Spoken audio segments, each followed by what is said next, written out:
fucking club, man! What it does to you! Hello everyone, my name's David Edgar. I'm the host of Heart and Hand, the Rangers podcast, and I'm joining you tonight from Ibrox after Rangers made the Europa League quarter-finals. Say that out loud. Rangers in the Europa League quarter-finals after defeating Fenerbahce on penalties. We lost the match 2-0 in normal time. There were no further goals in extra time, and it went to penalties, and Jack Butland was the hero with 2 penalty saves. Rangers converted 4, and that was enough to see us through. I could talk about the performance, but the truth is, I couldn't give a toss about the performance tonight. It was about getting through, and we've done it. And we'll analyse it all tomorrow, I'm sure, but it was about getting through, and Rangers did that. I think during the match we got a wee bit caught between, will we protect what we hold, will we go and try and win it? And I think we kind of get caught in that. The first half there weren't a lot of great opportunities for us, but neither were there great opportunities for them. I thought Czerny looked the liveliest player on the park.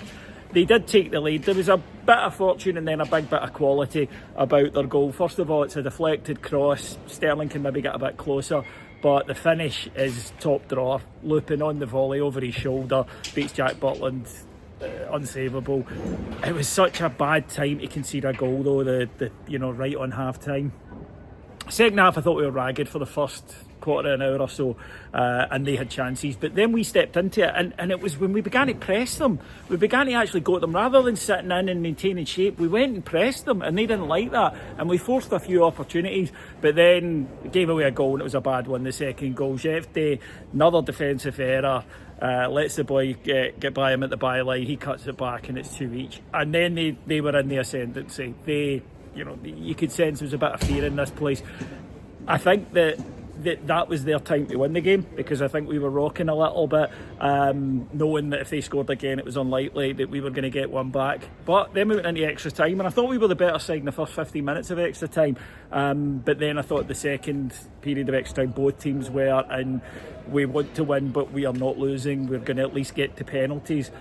Possibly the biggest bit of luck that we had of the night was the referee tossing the coin and the penalties being taken up the Copeland, because the noise in here, I hope it came across if you watched it on telly, the noise was phenomenal.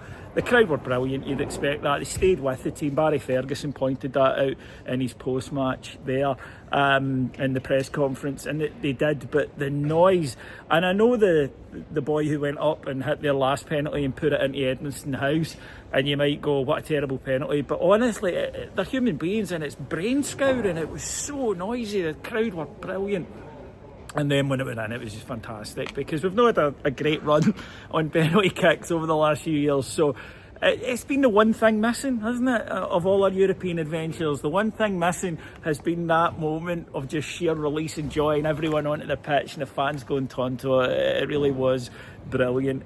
And Jack Butland, who's had some criticism lately and made some errors, in recent weeks, two big saves when it mattered. Two big saves when it mattered.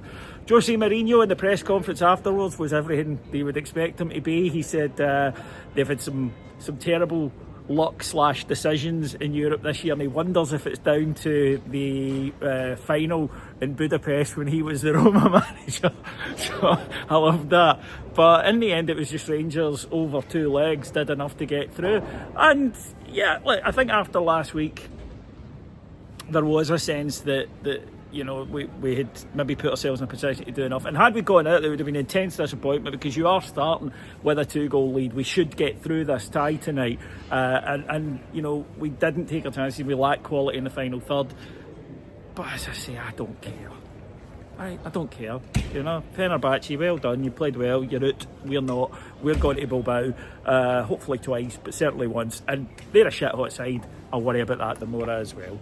Anyway folks, I'll be back on Sunday. I'm away to enjoy this night. It's been a late one here, and I have no chance of getting to sleep until about 6 a.m. because I'm absolutely buzzing off my little nipples. Anyway, thanks for listening. I'll talk to you again soon. Take care everybody. Bye bye.